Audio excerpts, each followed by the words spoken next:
अभी हम इस समय सदर हॉस्पिटल में है। बता दें दोस्तों कि मेरा भाई समीर के घर से बाहर निकला हुआ था मोबाइल रिचार्ज करने के लिए हेलमेट पहन करके स्कूटी से, और तेज गति में नशे के धुत में एसआईएस गैस वैन कार में स्पीड में वो दूसरा को धक्का मारते हुए तेज गति में आ रहा था, और उसी बीच में मेरे भाई को भी इतना जोरदार टक्कर रुपया मार दिया कि उसका गाड़ी क्षतिग्रस्त हो गया। और उसी समय पब्लिक जमा हो गई, और जमा होकर के हम लोगों को भी उसके घर पे फोन आया कि ये सुमित तिर्की नाम करके पहचान किए गए, इस व्यक्ति का पहचानते हैं, इसको फलाना घर है बताएं। और हम लोग को जैसे ही फ़ोन आया पता चला, और हम लोग तुरंत आनंदपुर में दौड़े, और उस समय भीड़ जमा किए, और ड्राइवर फरार हो गया, और जो भी खलासी था वो पकड़ाया। गाड़ी देख करके ऐसा लग रहा था पूरा क्षतिग्रस्त, पूरा नीचे ट्रेन के नीचे पे पूरा घुस गया था। मतलब ये नशे के धुत में इतना तेज गति पे गाड़ी चला रहा था, उसे रोकते हुए भाग रहा था। वो भागने के क्रम में मेरा भाई जो कि समीर व्यक्ति है उसको जोरदार धक्का मार दिया। और फिर हम लोग अपने मांगों को रखने लगे, वहाँ पे भीड़ जमा हो गई और मांगों को रखने लगे।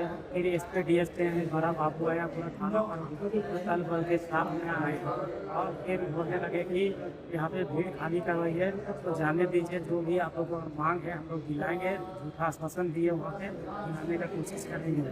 और फिर हम लोग बोले कि नहीं, हमारे पेशेंट को वहाँ पे जो भी खर्च होता है वो सब वहाँ पे हॉस्पिटल में जितना भी खर्च आता है आप देने का काम कीजिए, और हम लोग को लिखित में दीजिए मुआवजा के कितना लगेगा कितना नहीं लगेगा, सारा कुछ लिख करके दीजिए, तभी हम लोग हटेंगे। अपना मांगों को रखने लगे, और फिर हम लोग उस परिवार को भेज दिए हॉस्पिटल में। भी बहुत ही उस गाड़ी को ओनर को हम लोग बोले कि नहीं ठीक है, गाड़ी का खलासी पकड़ाया है, ओनर को बुलाइए। प्रशासन बोले कि ठीक है बुलाते हैं। झूठा आश्वासन फ़ोन नंबर दे रहे हैं, कभी यहाँ लगा झूठा केवल। और 2-3 घंटा के बाद में करीबन 12-1 बजे के आसपास होते होते उसका एसआईएस टीम का आदमी को भेजा, और उस समय 70,000 रुपया पहले ही दिन जमा करना था, जो कि 30,000 रुपया रात में दिए। शनिवार 8:15 बजे के आसपास में घटी थी, और उस समय 30,000 दिए, और बोले कि डॉक्टर है नहीं, ऑपरेशन आज नहीं हो पाएगा,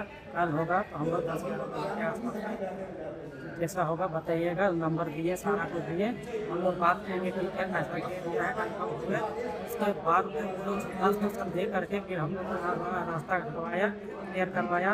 उसके बाद दूसरा दिन होते होते रविवार को 10-11 बीतते गया, और रिसेप्शन काउंटर पे हॉस्पिटल से मेन रोड स्थित आज हॉस्पिटल से फोन आने लगा कि पैसा का इंतजाम हुआ या नहीं हुआ है। एम्बुलेंस केस था, एक्सीडेंटल केस था।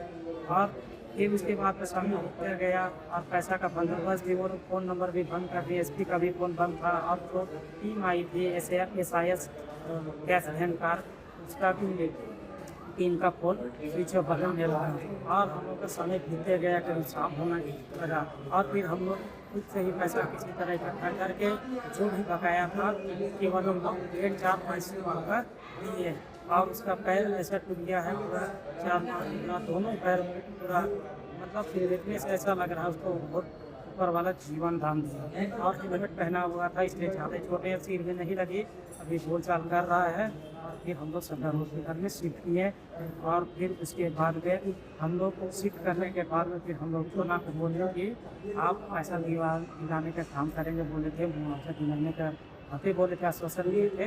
तो क्या हुआ, तो उसमें हम लोग पर दबाव डालने लगा, बोलने लगा कि अगर पैसा तो दे ही दिए। हम लोग बोले किसके हाथ पे दिए पैसा, तो बोले कि 30,000 रुपया दिए पैसा ना, अब क्या पैसा।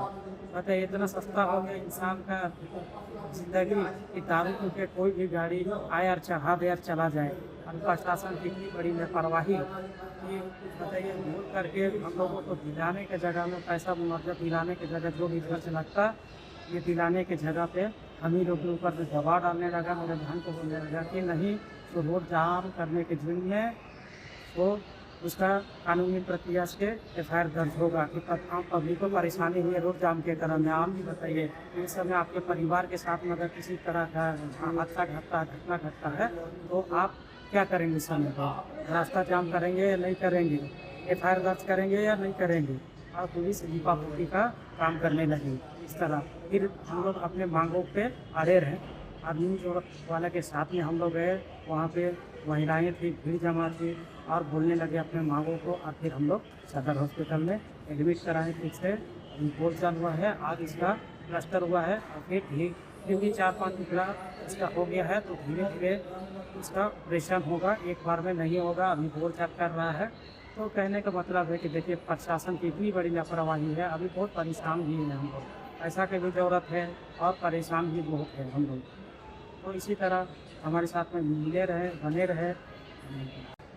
इस वीडियो को ज़्यादा से ज़्यादा शेयर करें ताकि हमारी आवाज़ झारखंड सरकार, आदिवासी की सरकार हेमंत सोरेन के कानों तक पहुँचे।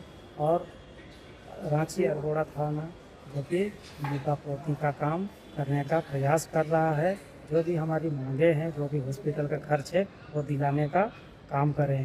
क्योंकि सिर में भी चोट लगा, शरीर पे भी, और दोनों पैर 4-5 टुकड़ा टूट गया है। क्योंकि छोटा मोटा रकम तो लगता है 20 से 30 हज़ार रुपया आजकल हल्का फुल्का चोट लगने का, क्योंकि छोटा मोटा रकम नहीं लगेगा। तो आगे के अपडेट बताते रहेंगे। जोहार, धन्यवाद।